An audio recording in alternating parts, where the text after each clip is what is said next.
All, இன்னைக்கு வந்து நான் மைசூரில் இருக்க ரயில்வே மியூசியமுக்கு வந்திருக்கேன். இந்த மியூசியமில் வந்து பழைய ட்ரெயினோட இன்ஜின்ஸ் அதெல்லாம் வச்சுருக்காங்க. இங்கே வாங்க, இப்போ நம்ம உள்ளே போய் அங்கே என்னென்னலாம் வச்சுருக்காங்க, எந்தெந்த மாதிரிலாம் இருக்குது அதெல்லாம் பார்த்து தெரிஞ்சுப்போம்.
ட்ராவல் பண்ணலாம்.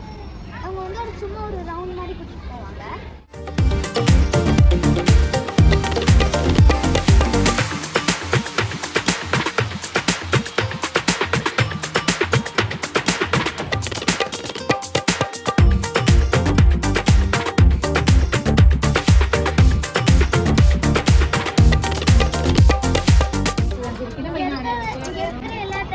ஷோகேஸ் பண்ணி வச்சிருக்காங்க.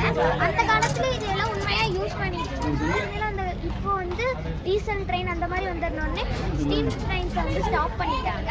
இப்போ வந்து எலக்ட்ரிக் ட்ரெயின்ஸ் மாதிரி வந்துச்சு. இதுதான் வந்து ரயில்வே கிராசிங். அந்த காலத்துல இப்படி தான் இருந்துச்சு.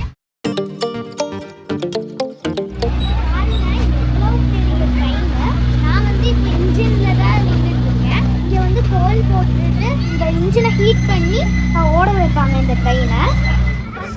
இன்ஜின் பார்த்துட்டோம். இப்போ நம்ம கோல்ட் ஸ்டோரேஜ் ஏரியாவை பார்க்கலாம். இங்கே இருந்து தான் கோல் ஸ்டோர் பண்ணி அதை எடுத்துகிட்டு போய் இன்ஜினுக்கு போட்டு இன்ஜினை நான் ஃபஸ்ட்டு சொன்ன மாதிரி இன்ஜினை ஸ்டோர் பண்ணி பின்னாடி தான் வந்து அந்த பேசஞ்சர்ஸ்லாம் உட்காரக்கு சீட்ஸ் அந்த மாதிரி வச்சுருக்காங்க. பின்னாடி நம்ம அதை போய் பார்க்கலாம்.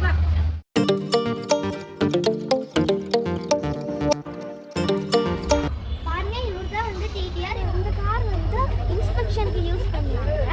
இப்போ வந்து ட்ரெயின் ட்ராக் ஏதாவது பிரச்சனை ஆயிடுச்சுன்னா இன்ஜினியர்ஸ் வந்து இதில் போய் அந்த ட்ரெயின் ட்ராக்கை சரி பண்ணிட்டு இதுலேயே ரிட்டர்ன் வந்துடுவாங்க. இது அந்த காலத்தில் இந்த காரோட வீல்ஸ் எடுத்துட்டு ட்ரெயினோட வீல்ஸ் போட்டிருக்காங்க. இதை வந்து இங்கிலாண்டில் தான் ஃபஸ்ட்டு மேனுஃபேக்சர் பண்ணாங்க.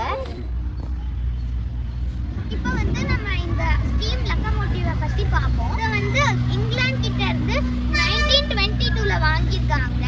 இப்போவே வந்து 57,000 கொடுத்து இந்த ட்ரெயினை வாங்கியிருக்காங்க.